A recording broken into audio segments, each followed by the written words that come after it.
Electric supply में basically क्या होता है कि जैसे हम सप्लाई देते हैं, मान लो हमें दो फेज कहीं अलग अलग यूज कर रहे हैं और न्यूट्रल एक ही है दोनों के लिए, तो उस समय हमारी कंडीशन कैसी कंडीशन आती है तो उस पर हम आज डिस्कस करेंगे। जैसे मान लो ये हमारा आर फेज है, ये वाई है और बी, और हमारी सप्लाई आगे जा रही है। तो आगे जा रही है, मान लो हमारे पास कोई भी एक मशीन है,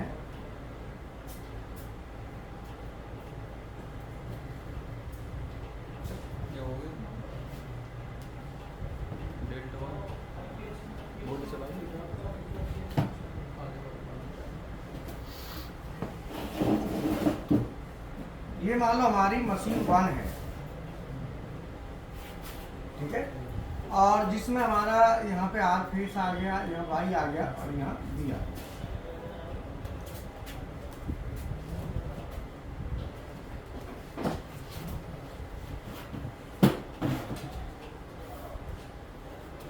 ये मान लो हमारी सपोज दूसरी मशीन है,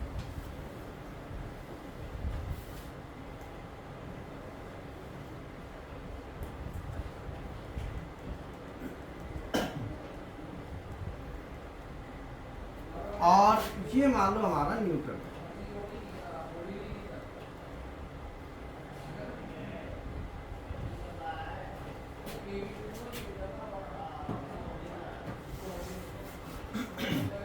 ये हमारा न्यूट्रल,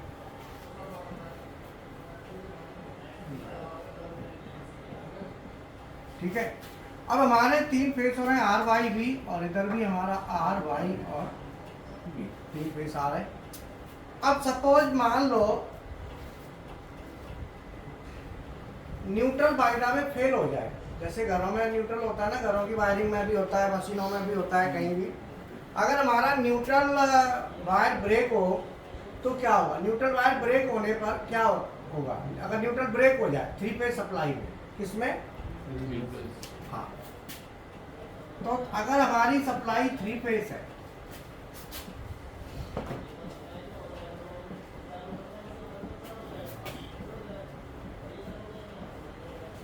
न्यूट्रल ब्रेक होने पर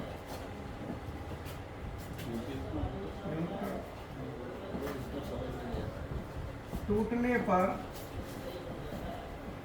क्या, अगर जैसे मान लो हमारी थ्री फेज सप्लाई आ रही है और न्यूट्रल ब्रेक हो जाए तो क्या होता है कि हमें जो पढ़ाई होती है उस पढ़ाई में मेन चीज होती है जो सेफ्टी, प्रोटेक्शन, ये सारी चीजें मैटर करती हैं।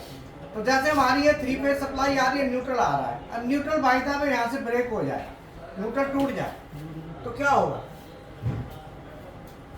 सप्लाई सर 440 इसमें करंट सर 440 में जाएगी। किसमें? वो इसमें आउटगोइंग वाले में जैसे सर न्यूट्रल ब्रेक हो जाएगा ना सर। हाँ, वो उधर से रिटर्न नहीं आएगा। तो जैसे मान लो हमारा मशीन नंबर 1 है और ये दो मशीन, मशीन नंबर 2, और जहाँ पे सपोज हमने एक स्विच लगाया S1 और ये कोई हमारी इंडिकेटर है या लाइट है जिसका रेजिस्टेंस 100 ओम, कितना है? 100 ओम का रेजिस्टेंस। यहाँ पे मैंने आर फेज दे दिया और यहाँ पे मैंने न्यूट्रल दे दिया और इसको यहाँ दिया, और यहाँ पे स्विच S1 है, ये मान लो मैंने स्विच S2 मान लिया, वाई फेस है, और ये हमारी लाइट है, यहाँ पे मैंने न्यूट्रल दे दिया, बी हो गया ना, न्यूट्रल यहाँ से दे न्यूट्रल दे दिया। अब जैसे कई बार होता है कि आपके पास प्लांट में बहुत मशीनें हैं तो न्यूट्रल आप यूज कर रहे होते हैं 220 वोल्ट के लिए, तो अगर हम न्यूट्रल को यूज करेंगे और बाय द वे न्यूट्रल हमारा टूट जाए, मान लो ये 100 ओम का रेजिस्टेंस है और ये रेजिस्टेंस 400 ओम का है, उस समय जो सिचुएशन होगी वो क्या होगी आप बताओ? अगर जैसे मान लो हमारा न्यूट्रल, अभी तो न्यूट्रल आ रहा है, देखो अभी पहले ये समझ लो हमारे पास दो मशीन है, जैसे प्लांट में तो मशीनों की संख्या ज़्यादा भी होती है, सपोज हमने माना दो मशीन है, 2 मशीन्स आर देयर। अब इसमें से पहली मशीन और ये दूसरी मशीन। अब दोनों मशीनों में से हमने यहाँ पे आर फेस यूज किया है, यहाँ पे वाई फेस किया है, ठीक है। तो अगर मान लो इस कंडीशन में न्यूट्रल ब्रेक हो जाए तो क्या होगा, क्वेश्चन ये है। हेलो, हाँ नमस्ते, हाँ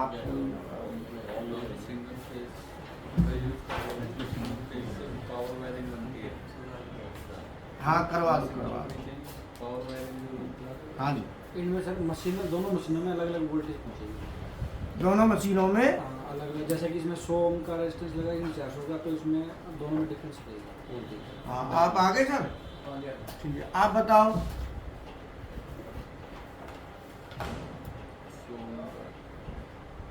सब मशीन बंद हो जाएगी हमारी।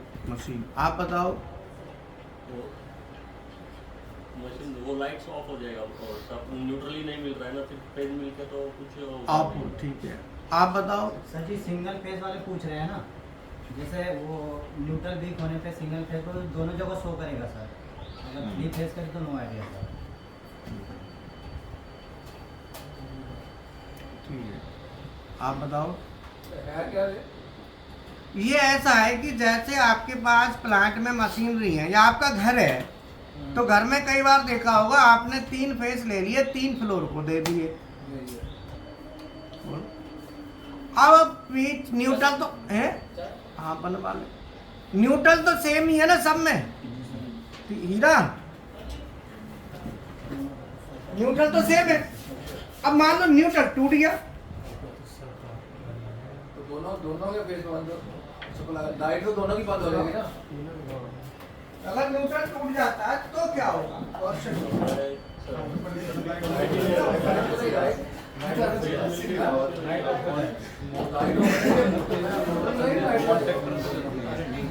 कॉन्टैक्ट तक ऑन करा दो, कॉइल को ऑन करा दो।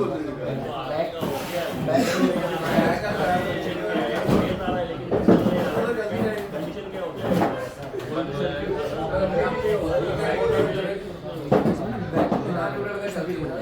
दो फेज के साथ ही ना मोटर ही है, ऊपर आर वार दे रखी, इसमें वाई सप्लाई दे रखी है।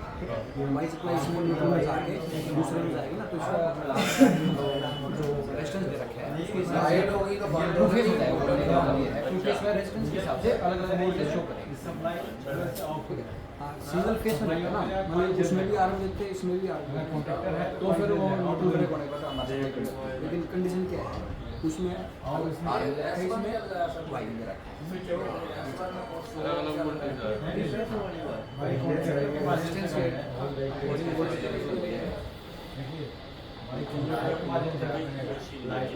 कॉन्ट्रैक्टर को कॉइल जल जाएगा। आता ही नहीं है ना, ये तीन ही फेज आता है। साथ में न्यूट्रल नहीं होती है, जैसे वो कंपोनेंट है जिसमें हम सोलनॉइड कंट्रोल करते हैं, कंट्रोल करके बनाते हैं। इसमें तो हम न्यूट्रल देते हैं ना, उसके लिए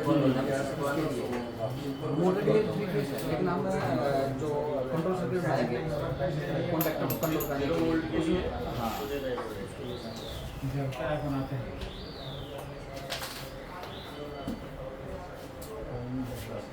सेंसर आएगा ना, सेंसर filter नहीं एआई से चेक करना होगा, गूगल से भी चलेगा। होगा। आगे देखो ये यहाँ आता है। आपको सीरियस रिटर्न है ये कितने साल हो गए? कितने साल हो गए?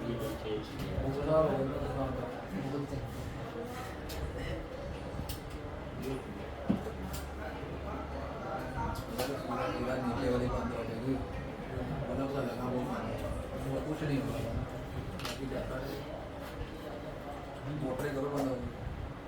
हाँ बिल सप्लाई बंद हो गया। हाँ जी सर। सर वो मोटरें चलती रहेगी तो नीचे वाले बल्ब जो आपने डिस्टेंस से लगाई वो बंद हो गई। हाँ, तो अब इसमें क्या होगा कि जैसे मान लो हमने यहाँ से आर फेज दे दिया है, यहाँ से हमने वाई फेज दे दिया, अब 2 फेज हमने दे दिए, न्यूट्रल दोनों में जा रहा है। तो कई बार देखा होगा घरों में जो लाइट होती है, लाइट में जैसे मान लो 3 फेज, 3 फ्लोर में 3 फेज आप दे रहे हो, तो कई बार न्यूट्रल टूट जाता है, ब्रेक हो जाता है, अमूमन न्यूट्रल फेल होता है। जी फिर तो कभी भी न्यूट्रल के लिए एमसीबी यूज नहीं करनी चाहिए। हाँ कभी नहीं। न्यूट्रल डायरेक्ट लिंक के साथ जोड़ना चाहिए, न्यूट्रल पे एमसीबी नहीं लगानी चाहिए। क्योंकि न्यूट्रल जो होता है ये लगातार बना रहना चाहिए, ये हटना नहीं चाहिए। जो सर एलटी पैनल होता है सर, हाँ। उसमें न्यूट्रल एमसीबी में रहता है, फिर आउट गोइंग में जो रहता है उसका टर्मिनल में दिया जाता है, तो उसमें तो सर न्यूट्रल लूप रहता है ना, सर लूप रहता है। समझे नहीं? जो पैनल है वहां से तो बिजली जा रही है, यस सर, टेथुरात से वहां से तो जा रही है। वहाँ तक तो जा- मैं घर की बात कर रहा हूँ, फैक्ट्री की कर रहा हूँ, पैनल की नहीं कर रहा, मशीन की कर रहा हूँ। मतलब जहाँ से बिजली बन रही है वहीं से न्यूट्रल हटा दोगे? नहीं, वहाँ तक तो आ रहा है, वहाँ तक तो आ रहा है, आउट हाँ नहीं, वो देखो ऐसा है ना, कई बार क्या होता है कि आपकी एक सप्लाई आ रही है, जी, कहीं दूसरी भी आ रही है। दूसरी भी आ रही है। अब न्यूट्रल आपने पीछे से हटा दिया तो उसमें बैक आ जाएगा, बैक रिटर्न आ जाएगा। आएगा ना। तो सप्लाई को पूरा आइसोलेट करना पड़ता है। जैसे मान लो ट्रांसफार्मर की सप्लाई है और डीजी सेट की सप्लाई है, तो फिर पूरी करनी है, वो न्यूट्रल उसका नहीं रखना। मतलब सीधा है, ट्रांसफार्मर का न्यूट्रल अलग होता है यस सर, और डीजी सेट का न्यूट्रल अलग होता है, दोनों एक नहीं होने चाहिए। नहीं, दोनों एक बात लेकिन प्लांट में तो कोई एक ही जाएगा ना, दोनों तो नहीं जाएंगे। नहीं। मशीनों में तो कोई एक जाएगा। है, कोई एक जाएगा। तो न्यूट्रल बेसिकली क्या होता है कि न्यूट्रल मान लो फेल हो गया, न्यूट्रल टूट गया, यस सर, कई बार होता है न्यूट्रल टूट सकता है। अगर हमारा न्यूट्रल टूट गया, ब्रेक हो गया, तो उस समय क्या होगा, क्वेश्चन ये है। उस समय जो है सप्लाई उधर सर बंद हो जाएगा सर, सप्लाई बंद हो जाएगा सर, आउट गोइंग में लाइट ऑफ हो जाएगा सर, लाइट ऑफ हो जाएगा। जैसे मान लो हमारा यहाँ पे न्यूट्रल मान लो टूट गया, यस सर, तो क्या होगा, न्यूट्रल टूट गया तो सर उधर से जो 3 फेज जा रहा है सर वो रिटर्निंग जाएगा, उसमें न्यूट्रल नहीं सर। हाँ दोनों जगह तो सर 220, 224, 40 हो जाएगा सर, तो लाइट ऑफ सप्लाई उधर बंद हो जाएगा sir, out going sir. Outgoing का जी सर, सप्लाई बंद हो जाएगा। बंद हो जाएगा सर। मतलब सीधा है कि जैसे मान लो 3 फेज सप्लाई में न्यूट्रल टूटने पर क्या होगा, न्यूट्रल ब्रेक हो जाता है। जी सर, तो न्यूट्रल टूटने पर क्या होगा, न्यूट्रल की तार ब्रेक हो गई, मान लो न्यूट्रल वायर क्या हो गई, ब्रेक ब्रेक हो गई। तो न्यूट्रल वायर, ब्रेक की क्या स्पेलिंग है, BREA के बी REA आर ई ए, ब्रेक होने पर बी आर ई ए के बी आर ए के, अच्छा बी आर ए, BREA के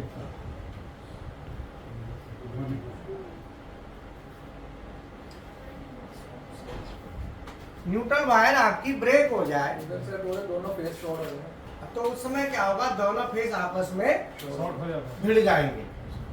लेकिन यहाँ पे क्या है, रेजिस्टेंस लोड लगा हुआ है 100 ओम का है और वहाँ पे 400। तो उस समय की जो कंडीशन होगी वो ये होगी, मान लो जैसे यहाँ पे हमने एक फेज दे दिया R और यहाँ से दे दिया वाई Y फेज, और यहाँ से ये हमने ले लिया स्विच 1 और ये हमारी लाइट 1 जी, और यहाँ से दे दिया न्यूट्रल, न्यूट्रल और ये हमारी लाइट 2 है सपोज, यस और ये S2 है, सर, वाई फेज और ये फेस हमारा। वाई अब मान लो कई बार ये न्यूट्रल यहाँ से ब्रेक हो जाए, वायर ब्रेक हो गया, तो क्या हुआ, ये फेस और ये फेस ये दोनों आपस में आ जाएंगे, फाइट करेंगे, तो एक दूसरे में क्या करेंगे, दोनों भिड़ जाएंगे। लेकिन भिड़ने के लिए बीच में क्या है, रेजिस्टेंस लोड है ना, जी, इधर कितना है 100 और इधर कितना है 400 400। तो उस समय क्या होगा कि न्यूट्रल वायर अगर ब्रेक हो जाता है तो इन दोनों, ये दोनों जो है लाइट, जो लाइट 1 और लाइट 2, ये फेस टू फेस हो जाए। यस सर, क्या होगा, face to face face to face. अब उस समय जब फेस टू फेस होगा तो अगर इनकी दोनों की वैल्यू बराबर है तो कोई दिक्कत नहीं, Yes. क्योंकि दो फेस के बीच में 2 आ गए, यस सर, तो आधा आधा बढ़ जाएगा, आधा इसके पास और आधा, उसके तो कोई इशू नहीं है। लेकिन इनकी वैल्यू में अंतर है, Yes. ये कम है ये ज़्यादा है, अगर वैल्यू में अंतर है तो फर्क पड़ेगा। तो क्या होगा, ये खराब हो जाएगा, ये जलेगा। एक बार पक्का। जुड़ जाएगा। अगर मान लो है, ये वाला तुरंत हो जाएगा, ये सब खराब हो सकता है। कौन सा खराब हो सकता है? 400 वाला खराब हो सकता है और 100 वाला खत्म हो जाएगा। समझ में आया? तो उस समय क्या है, अब इसमें होगा क्या कि न्यूट्रल ब्रेक हो जाता है, तो ये दोनों आपस में एक दूसरे के इसमें आ जाएंगे, सीरीज में आ जाएंगे। और तब दोनों एक दूसरे के सीरीज में आ जाएंगे, तो उस समय जो हमारी कंडीशन होगी, वो कंडीशन होगी कि गड़बड़ हो सकती है। तो इसके लिए फिर हम क्या करेंगे, क्या लगाते हैं, ट्रांसफार्मर। यस पैनलों में ट्रांसफार्मर देखा है, यस सर, मशीनों के पैनल होते हैं, ट्रांसफार्मर तो लग रहा होगा ना, हैं? Yes sir. देख वो इसीलिए लगाते हैं, नहीं तो कोई पागल कुत्ता ने थोड़ी घाटे खाएगा, पैसा खर्च करो। कारण होता है, मैंने क्या कहा, आनंद, हर चीज का लॉजिक है, हर चीज का रीजन होता है, ऐसे नहीं होती। समझ में आया? यस सर, ट्रांसफर इसीलिए लगाया जाता है। ऐसे कंडीशन में सर फिर लोड उसके ऊपर आ जाएगा, हाँ, हाँ, वोल्टेज कंट्रोलिंग के लिए। पूरा रायता फैल जाएगा। वो कंट्रोल करेगा। हमारे यहाँ सर्वो स्टेबलाइजर लगे हुए हैं सर। अब बताओ किस किस के यहाँ इससे प्रॉब्लम आई है, किस किस ने प्रॉब्लम को झेला है, देखा है, महसूस किया है? आपने किया है? Yes sir. Very good. और किसने किया है? बताओ अपना अनुभव, क्या महसूस किया है? अनुभव ऐसा कि- ये जो चीजें हैं, ये चीजें पीएलसी, जो RLC, PLC, HMI, BFD, servo stepper, ये सब चीजें तो कोर्स होता है। यस सर, ये सब क्या होता है, मालिक के लिए होता है। कैसे सुनाते हो? ये होता है कंपनी के लिए, जो ये चीजें होती हैं। मतलब आप काम करें कहीं कंपनी में तो नुकसान ना करें, काम बेशक कम करो नुकसान पर नुकसान नहीं होना चाहिए, ये जरूरी है। कंपनी वही इंजीनियर पसंद करेगी, कंपनी उसी इंजीनियर को रखना चाहेगी जो काम बेशक थोड़ा कम करे लेकिन नुकसान ना करे। मतलब हर आदमी की अपनी अपनी क्वालिटी होती है, घर में भी मेंबर होते हैं। तो तुमने देखा होगा कि कोई आदमी ज़्यादा काम करता है, बहुत मेहनती है, पर दारू पी लेता है, ऐब लग गया। बराबर में आ जाता है। कोई आदमी कम काम स्लो करता है, लेकिन कहते हैं like, काम करता पक्का है, करता कम है लेकिन पक्का करता है। तो एक ज्यादा करता है पर दारू पी लेता है, और एक कम करता है लेकिन पक्का करता है। दोनों में देखो, कम करने वाला का वेटेज ज्यादा है, ज्यादा वाले से। इसीलिए इंडस्ट्री कहती है कि इंजीनियर काम बेशक कम करे लेकिन परफेक्ट करे। समझ में आया? कोई दिक्कत नहीं है ज्यादा करना कि आप ज्यादा करें, लेकिन कम करो, परफेक्ट करो, तो आपकी वैल्यू ज्यादा होगी कंपेयर टू जो ज्यादा करे। अब हमारे पास जो इंजीनियर होते थे, जब काम करते थे तो वो क्या गड़बड़ करते थे। तो जब वो गड़बड़ करते थे तो वो क्या करते थे कि जैसे किसी का इधर कर दिया, वो तार निकाली, वो निकाली, मशीन से निकाला, कराइए, वो सारी चीज जब करते थे तो उससे प्रॉब्लम खड़ी होती थी बहुत बाद में। और किसी मशीन का सामान निकाल के लाके लगा के चला दिया, बताया भी नहीं। फिर उस मशीन को चलाने की बारी आई तो पता चला कि उसमें तो सामान नहीं है। पूछा कहाँ है, तो कंपनी पता रहता, उसने पक्का निकाला होगा। यही ऐसा काम करता है। हाँ, उसका नाम और खराब हो जाता है। तो सीनियर क्या कहेगा, भाई रे तूने लगाया, पूछना भी फर्ज नहीं समझा। कम से कम पूछ तो लेता कि मैं वहां से निकालूं ना निकालूं, बोलो। तो इसीलिए हमेशा इन चीजों को ध्यान रखना होता है कि कंडीशन आपकी कैसी भी हो, उसमें एक चीज समझ में नहीं आई मेरे यार, एक बल्ब खराब हो जाएगा, दूसरा जलता रहेगा। हैं? सर पैनल में ट्रांसफार्मर मेरे को नहीं पता था कहाँ लगा। पैनल में नहीं देखा? पैनल है कोई तुम्हारे पास, फोटो है? पैनल कौन सा है? कोई सी पैनल का दिखा दो, ये पक्का लग रहा होगा। सर ऐसा रहता है सर। है सर, मेरे पास है। दिखाओ, दिखाओ फोटो, जिसके पास है दिखाओ। घर की लाइटों में होता है, है घरों में यूज होते हैं पैनल। कह रहा हूँ मैं सिंगल फेस लेते हैं वहाँ कहाँ करेंगे मशीन का पैनल मशीन का पैनल तो देखा होगा मशीन का ये देखो इसके पास पैनल है। मेरे पास आ मेरे पास भी होगा मशीन का सर वो खाने पता नहीं हाँ हाँ कब तक मेरे पास सारे मशीन के आ जाएंगे पुर्जे पुर्जे कब तक आ जाएंगे पैनल हाँ पैनल सारे चीज़ आ जाएंगे हाइड्रोलिक और ऐसी पैनल पैनल के मैनुअली मैं तो 24 वोल्ट का मतलब एक खराब हो गया ठीक है आज बिजली हो गए तो कल एक जाएगा बल्ब खराब हो गया तो ऑटोमेटिक हाँ सारा चीज़। वो एडवांस वाली जो टीडी है सीएनसी टीडी वो अलग चीज़ है वो। कानून आइए करके ऐसे। रेजिस्टेंस कितना बना रोड के लिए लगता है वो मुझे पता लगा ये तो 3 फेज का क्या है और 24 वोल्ट का ट्रांसफार्मर की बात करें करंट कितना हो जाएगा? करंट हो जाएगा हमारा इसे इसके इसमें भरा के दे दो ना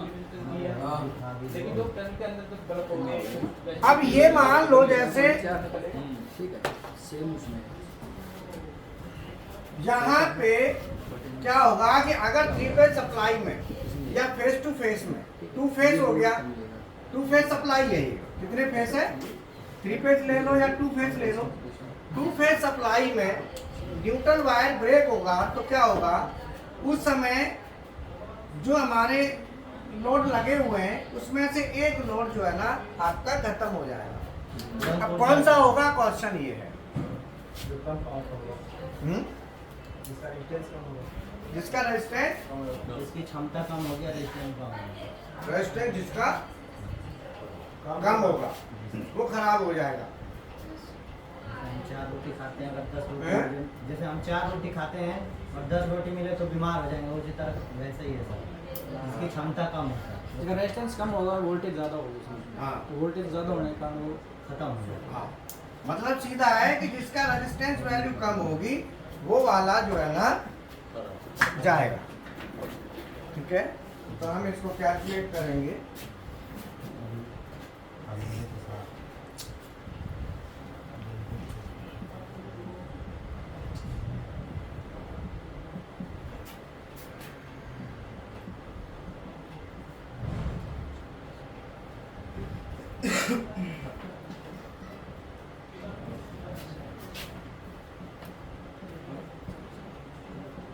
कितना आया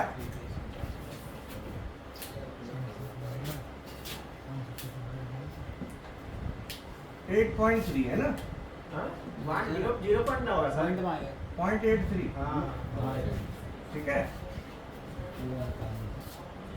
और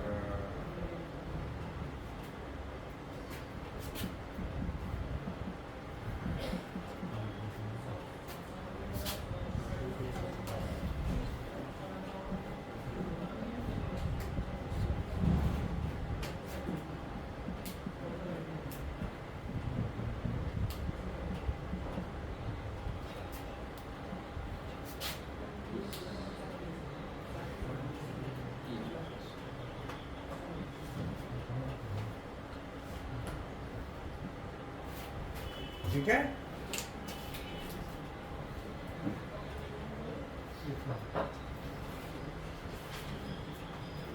वोल्ट वाला खराब हो जाएगा। जिस पर कितना वोल्ट जा रहा है ये खराब हो रहा है। वो इतने पाएगा तो ज़्यादा एक में कम हो जाता सर दूसरे में सर ज़्यादा हो जाता सर एक बल्ब हमारा खराब हो गया दूसरा जलेगा कैसे न्यूट्रल जलेगा दूसरा कैसे जलेगा खराब होने के बाद हाँ, सही कह रहा है एक खराब हो जाएगा तो दूसरा फिर नहीं चलेगा। चलेगा ही नहीं जलेगा नहीं ना ओपन हो जाएगा फिर तो वो सर तो वो खराब हो जाएगा तो तो वाला सेफ्टी के लिए लगे हैं जलेगा ही नहीं नहीं चलेगा पक्का नहीं चलेगा। यही तो मैं कह रहा हूँ अरे तो भाई चलेगा चलने के लिए भी तो वोल्टेज जाएगी उसमें हाँ तभी तो कह रहा हूँ।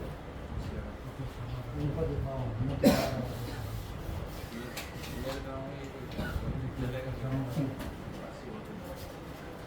चलेगा जब एक खराब हो जाएगा दूसरा कैसे जलेगा कोर्ट के लिए ना जब चलता हाँ सेम आएगा जलेगा जलेगा जलते जब जो दोनों एक ही होते उसकी जो वो है खत्म हो गया हाँ? कंट्रोल के लिए 3 फेज के पैनल में 3 फेज हुआ है। या 3 पैसा लेकिन 24 वोल्ट है 220 वोल्ट और कौन दिखा जैसे ना बच्चे पर तो वहाँ नहीं करने का नहीं है लेकिन मोटर के साथ पावर में ऐसे नहीं होता है। इसका रेजिस्टेंस निकालो टोटल कितना आएगा 100 फीट, ठीक है। वो समझ में आया। तो उस समय क्या होगा, बल्ब हमारा एक बल्ब खराब हो जाएगा, खराब होने के बाद ओपन हो गया तो फिर दूसरे को भी कर देगा। बोलना है सर। है? निकाल दिया। हाँ सर, दिखाओ। सर्किट नहीं बनाया था तो डायरेक्ट निकाल।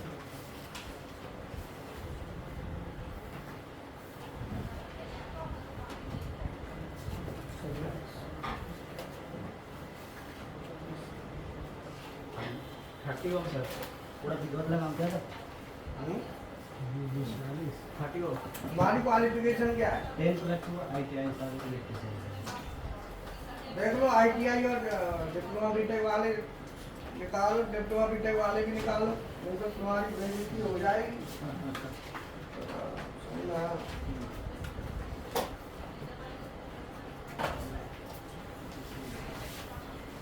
पूरा प्रोसेस से नहीं लिखा, समझ में नहीं आएगा।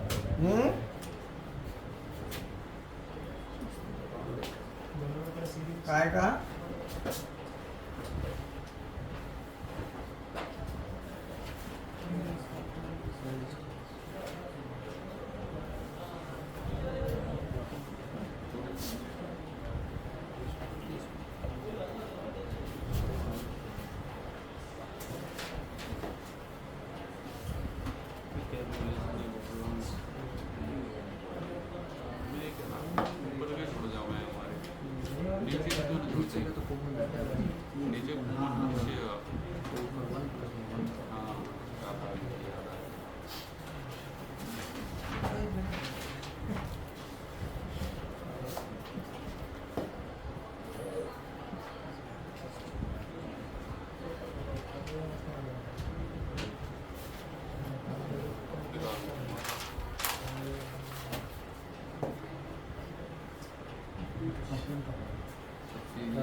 हाँ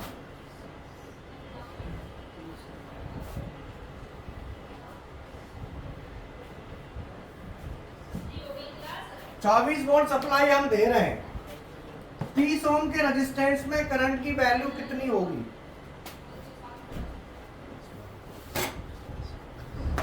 अब तुम्हारा ITI फेल हो जाएगा यहाँ, अब डिप्लोमा बीटेक आ जाएगा।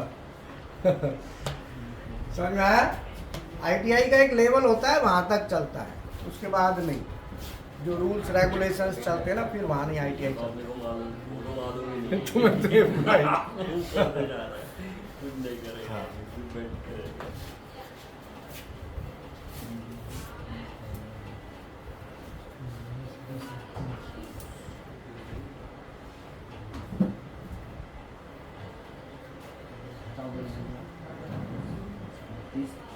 पूछे ना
पावर प्रेस मशीन है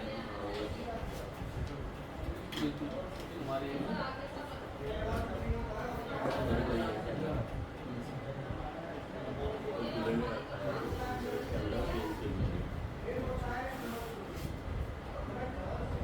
क्या बनाते हैं वॉशर ही बनाएंगे।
क्लियर कौन है पॉइंट कुछ वोल्टेज ना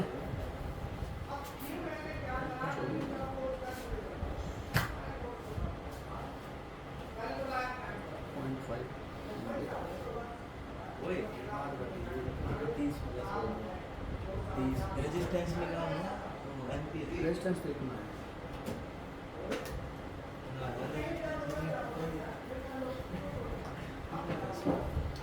ये दोनों कर रहे हैं ये बीच वाला था सीरीज में कर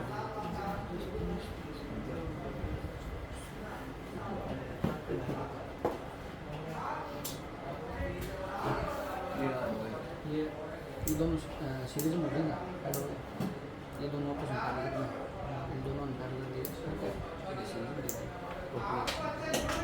मेरे साथ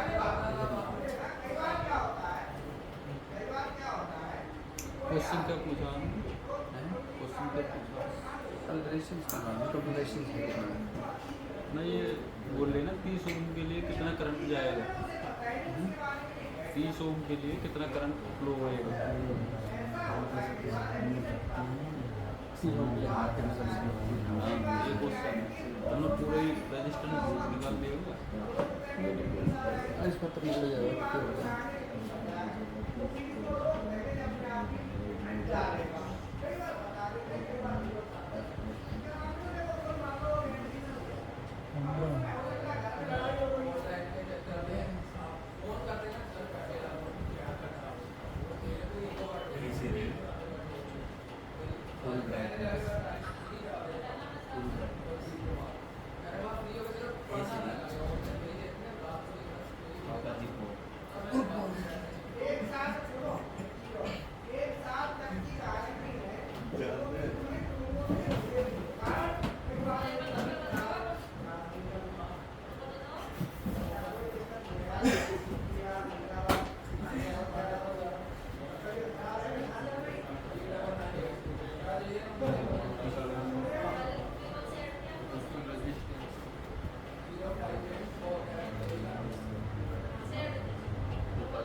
HMI खरीद लिए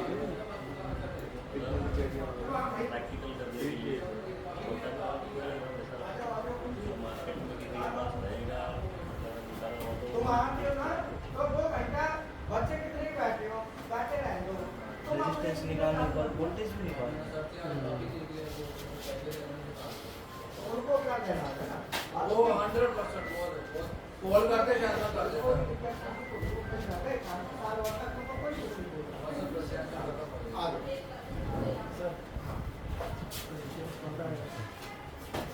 रेजिस्टेंस नहीं 1.6 एम्पियर एम्पियर। ये कौन से नियम के अंदर आएगा? व्हीट स्टोन ब्रिज सुना है? यार मैं भैया के पास ही बैठ जाऊँ अभी 2 मिनट बैठ जाओ, तुम मेरे पास बैठे हो तो मेरे पास आ मेरे जाओ। पास थोड़ा अब ये बताओ, इसमें करंट कितना होगा? 1.6 एम्पियर 1.6 कैसे होगा? और सीरीज निकालेंगे सर उसको। आई बराबर V बराबर D बाई R होगा सर। आई बराबर V बाई R। आपने ये रूल्स पढ़े हैं इलेक्ट्रिकल के? ये कौन से रूल में आता है? Wheat stone bridge. Wheat stone bridge पढ़ना तब बताना कितना है, ठीक है? कौन सा ब्रिज पढ़ना है? अब तुम्हारा मामला यहाँ रुक गया होगा। नहीं सर, हाँ। जैसे ये पहला लगा ऐसा है, हमने ITI की किताब भी देखी है, डिप्लोमा की भी, बीटेक की भी, हमें सब पता है। ITI की किताब में रेजिस्टेंस वगैरह निकालना यहाँ तक तो उसमें पूरा ठीक होता है, 12th क्लास में भी है सर। 12th में भी है, लेकिन आगे का सौदा ITI की बुक में नहीं मिलेगा, वो फिर डिप्लोमा बीटेक में चला जाए। अभी देखो थेवेनिन थ्योरम ITI में थोड़ी होगी। थेवेनिन हो गई, नॉर्टन हो गई, सुपरपोजिशन, KCL KVL तो शायद हो। यस तो ये बहुत थ्योरम है, 15-20 थ्योरम है। तो ये सब फिर आगे चली जाती है इंजीनियरिंग में। पर चलो फिर भी ठीक है कि कहते ना कि एक कहावत है ना कि आज के इंजीनियर से तो फिर भी तुम ठीक हो कहाँ कहीं तक, मतलब आज की जो डिप्लोमा बीटेक है उससे कहीं तक कुछ से तो ठीक हो, सबसे तो नहीं। थोड़े बहुत तो है, बट आगे पढ़ाई जब तो कहते हैं बैकग्राउंड जरूरी है। बैकग्राउंड का मतलब पॉलिटेक्निक बीटेक जो है ना वो जरूरी होता है। और यह है कि नौकरी में ऐसी कोई दिक्कत नहीं है, पर वो थोड़ा जरूरी इसलिए होता है, बहुत सी चीजें ना फिर आगे अटक जाती है। एक लेवल तक तो हम चले जाते हैं, एक लेवल जाने के बाद फिर हम अटक जाएंगे, फिर हमारा मामला खराब हो जाएगा। चलो ठीक है। अब इसमें हमने क्या करा कि जो हमारा दोनों में वोल्टेज अलग अलग होगा तो उससे क्या होगा, हमारा ये रेजिस्टेंस जो है ना अलग अलग वोल्टेज होने की वजह से ये वाला जो बल्ब है जिसका 100 ओम रेजिस्टेंस है, ये बल्ब पे वोल्टेज जाएगा कम और इस पे जाएगा ज्यादा। तो ज्यादा वोल्टेज जाएगा तो ये हमारा खराब हो जाएगा ज्यादा वोल्टेज के कारण, और इसमें वोल्टेज जाएगा कम तो कम वोल्टेज के कारण ये हमारा कम जलेगा। तो जब कम तो कम फिर कुछ भी नहीं जलेगा, जब ये खराब हो जाएगा तो दोनों एक दूसरे से इंटरकनेक्ट है। अभी जैसे कल मैंने आपको एक क्वेश्चन बताया था कि ये पावर फैक्टर क्या होता है, व्हाट इज पावर फैक्टर? ये बहुत ज्यादा इंडस्ट्री में चाहिए होगा, power factor. What is power factor? चलो आप बताओ। और पावर फैक्टर को इंप्रूव कैसे करेंगे, कि हमें पावर फैक्टर इंप्रूव करना है, उसका कैसे इंप्रूव करते हैं, उसमें क्या हमको करना होता है, समझ आए? आप बताओ, हम पे खड़े होकर नहीं बैठ गए, बताना है तो बताओ, नहीं आगे बढ़ने दो। चलो तुम बताओ जब तक। सर वोल्टेज के साथ में सर करंट जो जाता है दोनों लेके चले उसे पावर फैक्टर कहते हैं, और उसका वैल्यू 1 होना चाहिए सर। ठीक है मान लो। आप बताओ। जो हमारी एसी पावर होती है वो कितने प्रकार की होती है? मैंने एक बात जरूर देखी है, एसी पावर, हाँ एसी पावर कितने प्रकार की होती है बताओ? 3 प्रकार की। आप बताओ। 2 प्रकार की, कौन कौन सी? आप बताओ, आप बताओ। एसी कितने प्रकार की होती है? डीसी नहीं पूछ रहा मैं, एसी पावर कितने प्रकार की होती है? आनंद सब ऊपर से जा रहा होगा। कोई बात नहीं, तुम बताओ। कोई सिंगल पेज 3 वो तो सिंगल फेस हो गया। फेस हो गया। एसी पावर बेसिकली हमारी होती है, एक होता है एक्टिव पावर जिसका हम बिजली का बिल पे करते हैं, एक होती है रिएक्टिव पावर जिसका हम बिल पे नहीं करते। दूसरी कौन सी हुई? रिएक्टिव पावर का हम बिल पे नहीं करते, क्योंकि रिएक्टिव पावर का बिल पे इसलिए नहीं करते कि क्योंकि अब उसका कारण बताओ कि उसका बिल पे क्यों नहीं करते। एक बार इसके चक्कर में मैंने एक डीजी सेट ही फूक दिया था 380 kVA का, अल्टरनेटर फूक गया था। क्योंकि हमेशा आपने पढ़ाई करी, पढ़ाई करने के बाद फिर आप अपनी पढ़ाई को आगे इंडस्ट्री में अप्लाई करो। ये बीटेक करके आते हैं पॉलिटेक्निक, जब उनको पढ़ाई करी है, उस पढ़ाई को ही भूल गए तो इम्प्लीमेंट करेंगे कैसे? पहली बात तो ये बोलो। इससे तो कहावत है ना, जो बीटेक नहीं किया वो बढ़िया, वो कम से कम ये तो कहेगा यार हमने करी ना है तो बोलो। तो जिसने बीटेक किया है, अगर वो बीटेक की पढ़ाई को ही भूल गया तो वो इंडस्ट्री में काम में उसको अप्लाई कैसे करेगा? कंपनी तो बीटेक के हिसाब से ले रही है, लेकिन आपको तो बीटेक के कॉन्सेप्ट नहीं है क्लियर। सो बीटेक के इतने कॉन्सेप्ट क्लियर होना जरूरी है जो मेन है। अब मान लो किसी ने आईटीआई की, अब आईटीआई के कॉन्सेप्ट क्लियर हो, आईटीआई का नहीं बता पाएगा तो चलेगा, क्योंकि अपने देश में पता है कि आईटीआई वाले के अंदर 2-3 चीज होती है। एक तो ये होती है कि मेरे से ऊपर कोई नहीं है ना और जो बोलेगा ऐसे बोलेगा जैसे मैं सही बोल रहा हूँ, आंसर मेरा परफेक्ट है। क्यों? क्योंकि वो एक तरह से कहावत है, वो कुएं के मेंढक की तरह, एक छोटा सा दायरा है, पढ़ाई करी है तो वो वहीं के वहीं उसे पता है मैंने इतना पढ़ा है, वो कहता है सही है।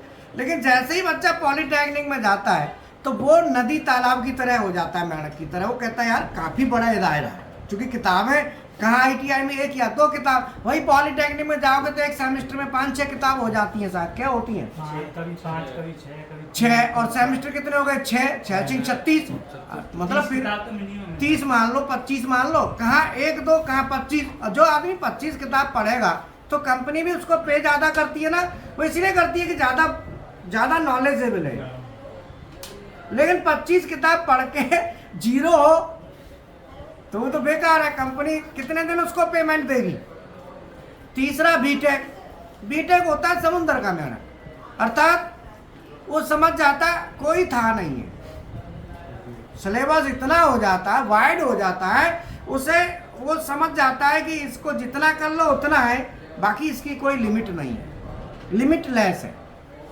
इसीलिए आज के टाइम में, जब हमारे टाइम में क्या था कि बीटेक को न लेके कंपनी पॉलिटेक्निक को लेती थी, तो कंपनी पॉलिटेक्निक को क्यों लेती थी? ये बीच का है, वर्कर की तरह भी ये काम करेगा और इंजीनियर की तरह भी करेगा, ये दोनों काम कर लेगा, एक वर्कर का भी करेगा और अगर इसे झाड़ेंगे तो झाड़ सुनेगा भी, क्योंकि इसके अंदर इंजीनियर वाला भी, जूनियर इंजीनियर जो इंजीनियर तो लग जाता है, और इसे वर्कर की तरह करेंगे तो करेगा भी। मान कि मैं बीटेक तो हूँ नहीं, तो बीटेक वाला ईगो तो नहीं आएगा उसके अंदर, बीटेक वाला जो है ना वो चीज़ नहीं आएगी, तो वो काम भी करेगा।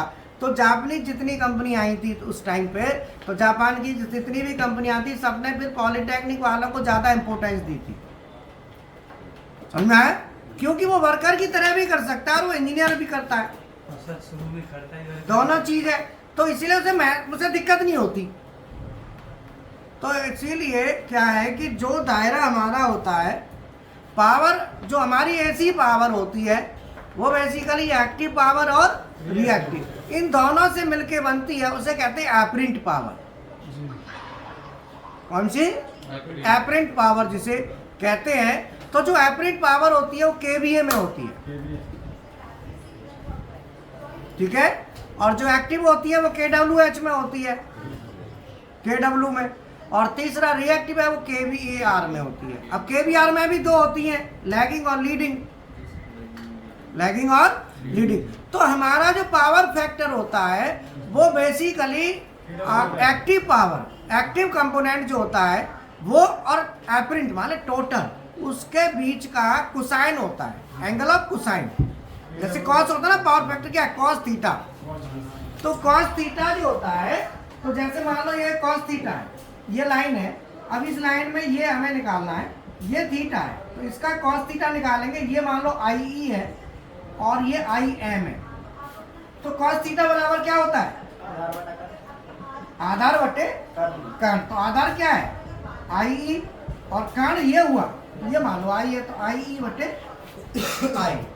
और इसका साइन थीटा आएगा, वो कैसे आएगा, लंब। तो लंब कितना है, IM डिवाइडेड बाई I।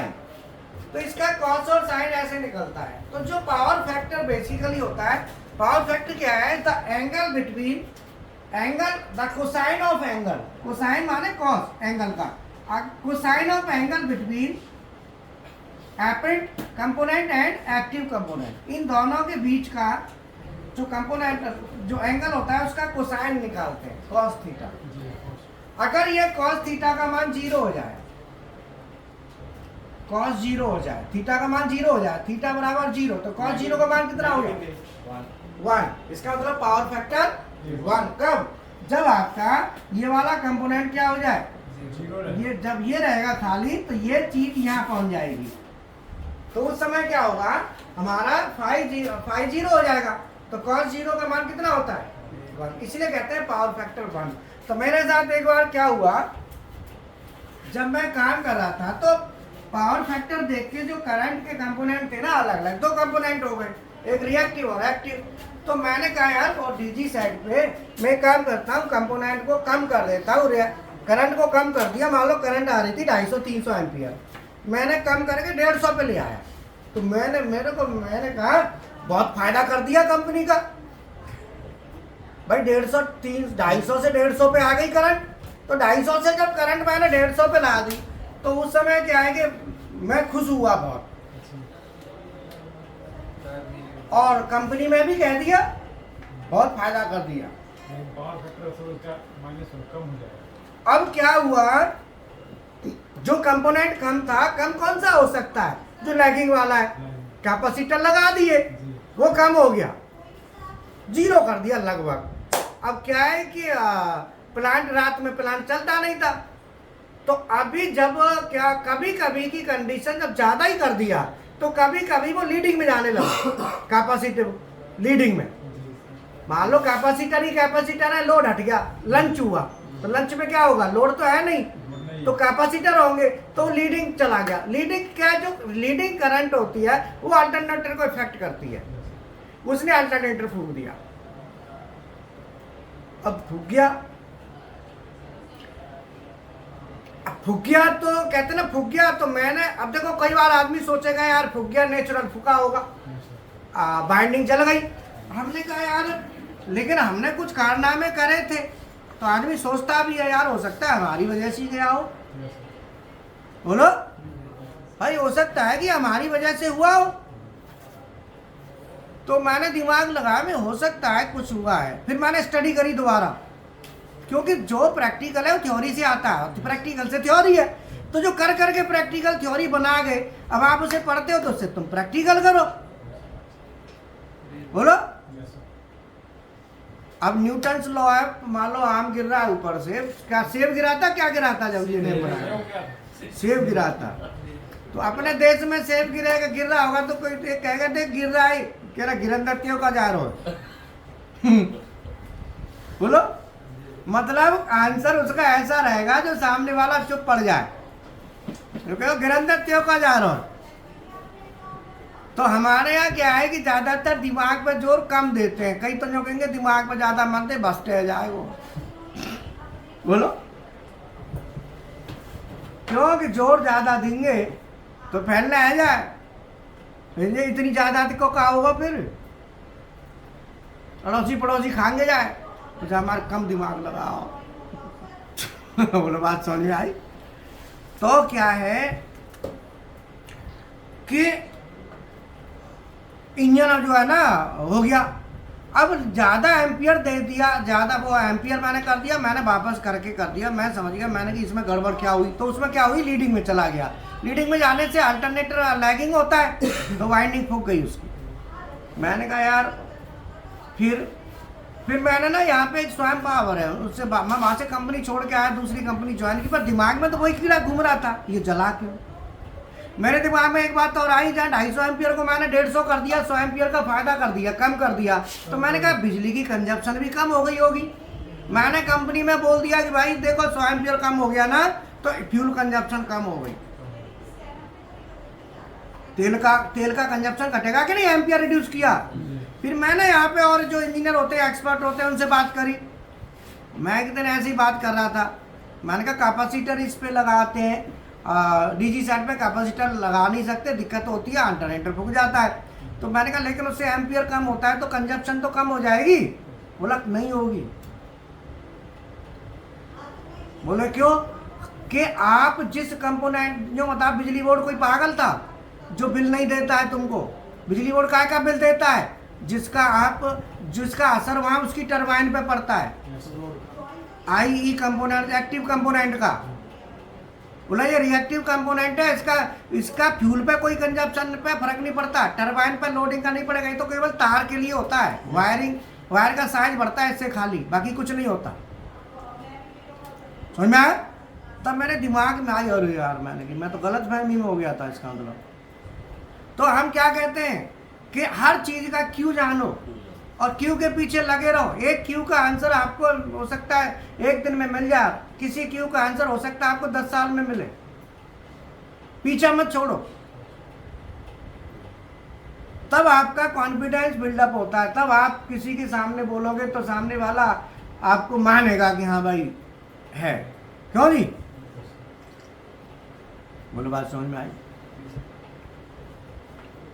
इसीलिए इंडस्ट्री में सभी चीज़ों को देखा जाता है, पावर फैक्टर और ये सब चीज़ें, और इंडस्ट्री कहती है कि भाई नुकसान नहीं होना चाहिए चाहे कुछ भी हो। तो मैंने आज आपको बता दिया ट्रांसफार्मर क्यों यूज करते हैं और पावर फैक्टर का भी थोड़ा आइडिया दिया। अब ये बताओ कि मान लो हमने PLC लगा दी, कोई कहे कि PLC से मोटर चलानी है, तो आप कैसे चलाओगे? मैं बताऊँ। PLC भी कॉन्ट्रैक्टर को ही ऑन करेगी जाके, मोटर तो उसी के साथ चलेगी। डायरेक्ट मोटर चलानी है PLC से। हाँ। डायरेक्ट मोटर 3 फेज की जगह नहीं होती उसके अंदर लगाने की, डायरेक्ट मोटर। मतलब हाँ, मतलब सीधा है, PLC डायरेक्ट मोटर को नहीं चलाती कभी भी, आपको कॉन्ट्रैक्टर लगाना पड़ेगा तभी वो चलेगी, डायरेक्ट नहीं चला सकते आप। ये कोई भी पूछता है इंटरव्यू में तो आपको ध्यान रखना है। अब ये बताओ PNP ट्रांजिस्टर और NPN ट्रांजिस्टर में क्या अंतर है, आप बताओ।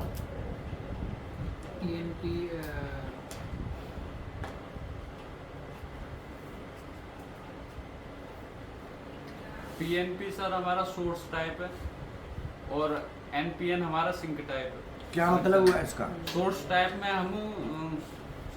में हम पॉजिटिव को कंट्रोल करते हैं और न्यूट्रल को कॉमन लेते हैं, और NPN में हमारा न्यूट्रल को कंट्रोल करेंगे और उसको पॉजिटिव को हम कॉमन लेंगे। मैंने ट्रांजिस्टर पूछा है, सेंसर नहीं पूछे। ट्रांजिस्टर में मैंने पूछा है PNP ट्रांजिस्टर और NPN ट्रांजिस्टर में क्या अंतर है, मैं सेंसर नहीं पूछ रहा। इसमें सर PNP में तो हमें बेस से जो एमीटर है वहाँ से आउटपुट मिलती है, और NPN से एमीटर से आउटपुट नहीं मिलती, कलेक्टर से मिलती। कलेक्टर से, और जो NPN है उसमें हम बेस से कंट्रोल करते हैं। समझे नहीं? आउटपुट दोनों में कलेक्टर से ही मिलती है। आपका चाहे PNP हो चाहे NPN हो, कलेक्टर आउटपुट ही देगा, ध्यान रखना। आउटपुट कलेक्टर ही आउटपुट देगा, एमीटर हमेशा सोर्स से कनेक्ट होता है। तो फिर बेस से कंट्रोल होता है।